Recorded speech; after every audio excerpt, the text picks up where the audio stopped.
In 1956, Plymouth, Chevrolet, and Ford were all about 200 inches long and smaller in many other areas than the cars known today as full-sized Plymouths, Chevrolets, and Fords. Over the years since 1956, all three makes have grown bigger, but meanwhile, a number of other makes have been introduced to meet the demand for smaller, relatively inexpensive cars that were economical to operate. These cars competed with Rambler in the compact field, which Rambler had had to itself. In 1962, Ford Fairlane arrived. It had no revolutionary new features, and in size, it was a throwback to the 1956 versions of the low-price 3. This year, the three cars we call the BOP compacts are no longer compact. Like the Fairlane, they are sized about the same as the 1956 models, and a new one has been added, the Chevrolet Chevelle. And so the competitive picture as seen by many a Plymouth Valiant salesman, like Joe Gates here, was one which he viewed with alarm. This year, he thought, the big market for the intermediates is opening up, and I'm not selling intermediates. I've got a very fine full-sized car and the finest of the compact cars, but nothing in between. But almost immediately, Joe Gates, like many another Plymouth Valiant salesman, did a double take on his very fine full-sized Plymouth and very fine compact-sized Valiant. It's true, thought Joe, that I'm not directly competitive, but I'm still very competitive. And there's a big opportunity here I'm not going to miss. But let's hear it from Joe. Sure, I was disturbed when the BOPs came out as intermediates and joined Fairlane and Rambler in that market segment, plus the new Chevelle. What's more, I noticed there was plenty of advertising and promotion to get people into the showrooms to have a look at the intermediates. As a matter of fact, I decided to have a look myself. I sort of had an idea maybe all this market activity might mean opportunity for me. I stopped in several showrooms, and I noticed the so-called intermediates came in strip-O models and in loaded models, just like other cars. Showroom traffic was good. Maybe sales would be good. But not everybody in those showrooms was buying intermediates. A lot of them were brought into the market by intermediate advertising and promotion, and I figured a great many of them would look at other cars too before they made up their minds. Question in my mind was, what do I tell a Plymouth or Valiant prospect who's also thinking about an intermediate? Seemed to me a preliminary answer to that one would be, qualify him as to what he really likes, big car benefits or compact car benefits. And either an intermediate, a compact, or a full-size car, what does he like? Low initial cost? Lowest initial cost plus some luxury features?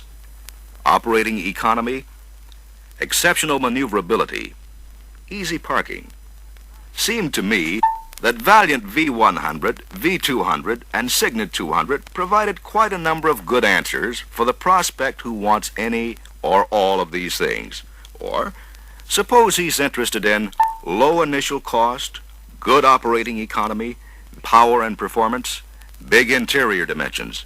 In this case, Plymouth Savoy and Belvedere offer him all these benefits and more.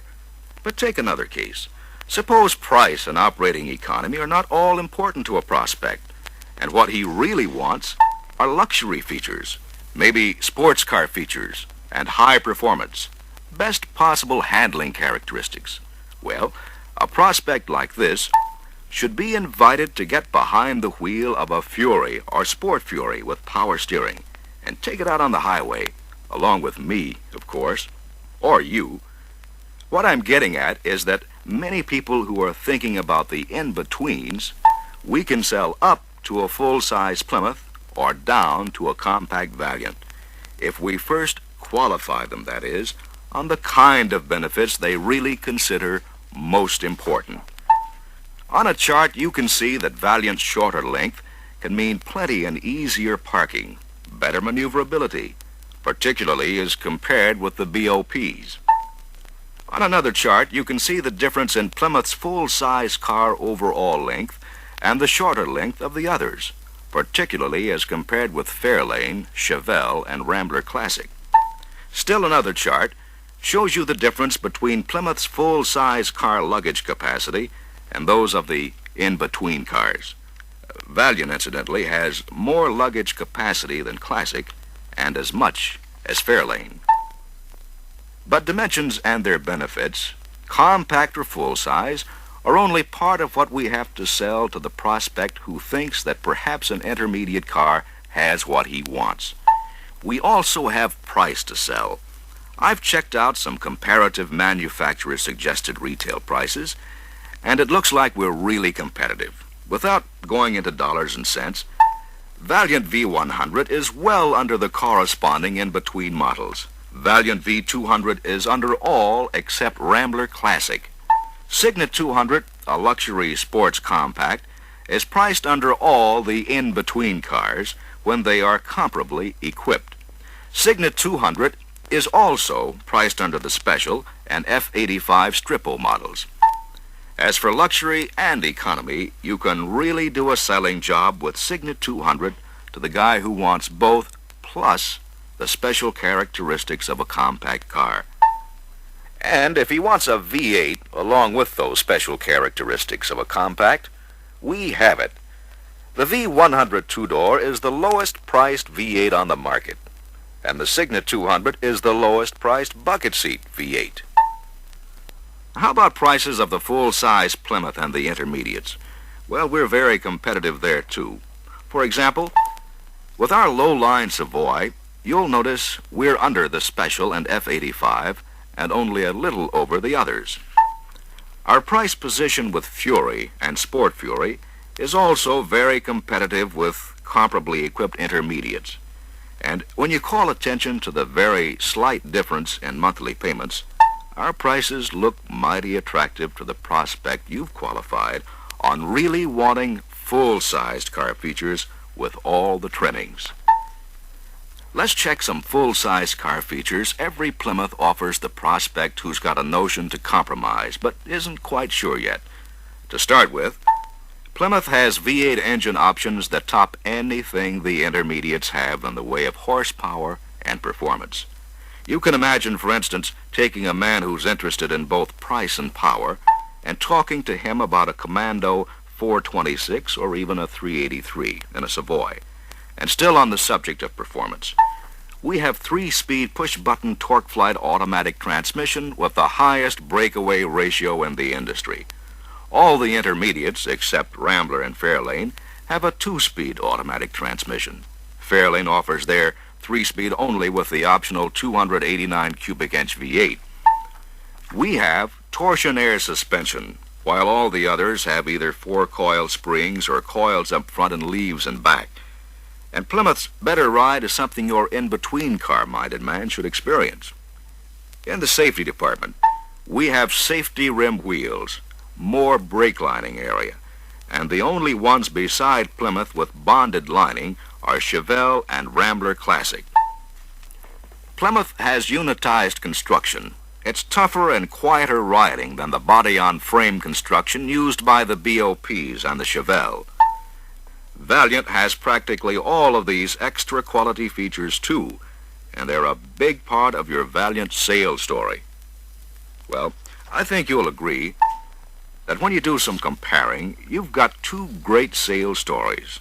One for the prospect who really wants what he can get in Valiant, the best all-around compact, and one for the prospect who wants the full-size benefits he can have in a get-up-and-go Plymouth.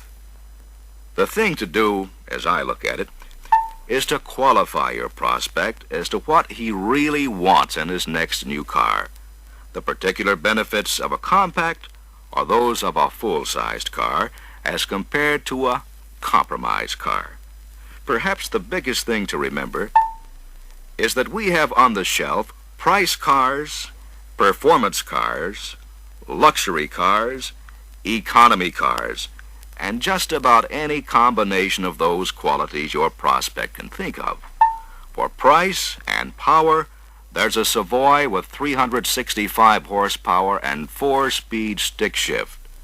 For bucket seats, vinyl trim, and other luxury features, plus low initial cost and operating economy, there's Signet 200. It's simply up to us to find out just what combination he'll buy, and then to show him that a certain Plymouth or Valiant is the best answer to his needs. When you do that, you're tailoring the prospect's desires to fit the very fine features and benefits we have in our automobiles. And that's what makes a salesman.